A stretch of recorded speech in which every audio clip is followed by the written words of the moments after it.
ஆச்சினை 500 மற்றும் 700 ml உடன் stainless steel கரண்டி மற்றும் ஸ்பூன் இலவசம்.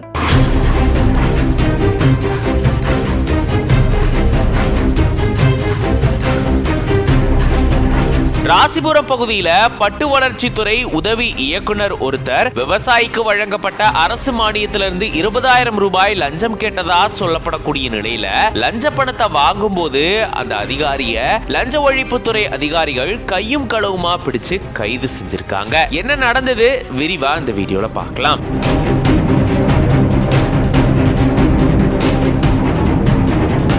நாமக்கல் மாவட்டம் ராசிபுரம் பக்கத்துல இருக்கக்கூடிய முத்துக்காளிப்பட்டி பகுதியில பட்டுக்கூடு அங்காடி மையம் செயல்பட்டு வருது. இந்த மையத்தினுடைய உதவி இயக்குனரா முத்துப்பாண்டி அப்படின்றவரு பணியாற்றிட்டு வராரு. இந்த நிலையில தான் கூனவேலம்பட்டி பகுதியை சேர்ந்த தேகதீஸ்வரன் அப்படின்ற விவசாயி பட்டு வளர்ச்சிக்காக மல்பெரி நர்சரி கார்டன் அமைக்கிறதுக்காக இங்க விண்ணப்பிச்சிருந்திருக்காரா. இதுக்காக அரசு மானியமா 1,25,000 ரூபாய் வழங்குது. இந்த மானிய தொகையில இருந்து தான் 20,000 ரூபாய முத்துப்பாண்டி லஞ்சமா கேட்டதா கூறப்படுது. இப்படி இவ்வளவு தொகையை லஞ்சமா கேட்டதா இவர் சொல்லப்படக்கூடிய நிலையில தான் இது சம்பந்தமா நாமக்கல் லஞ்ச ஒழிப்புத்துறை போலீசாருக்கு தகவலை தெரிவிச்சிருந்திருக்காராம் விவசாயி. இதை தொடர்ந்து லஞ்ச ஒழிப்புத்துறை அதிகாரிகளுடைய அறிவுறுத்தல் படி ரசாயம் தடவப்பட்ட 20,000 ரூபாய் நோட்டுகளை எடுத்துட்டு அதை கொடுக்கிறதுக்காக விவசாயி தேகதீஸ்வரன் போயிருந்திருக்காரு. போன் மூலமா முத்துப்பாண்டிய தொடர்பு கொள்ளும் பொழுது சேலம் நாமக்கல் தேசிய நெடுஞ்சாலையில ஒரு டீ கடைக்கு வருமாறு கூறினதா சொல்லப்படுது. இதை தொடர்ந்துதான் விவசாயியும் லஞ்ச ஒழிப்புத்துறை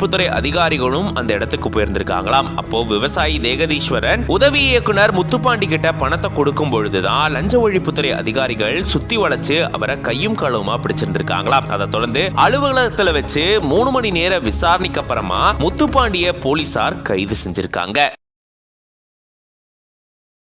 ஆச்சினை 500 மற்றும் 700 ml உடன் ஸ்டெயின்லெஸ் ஸ்டீல் கரண்டி மற்றும் ஸ்பூன் இலவசம்.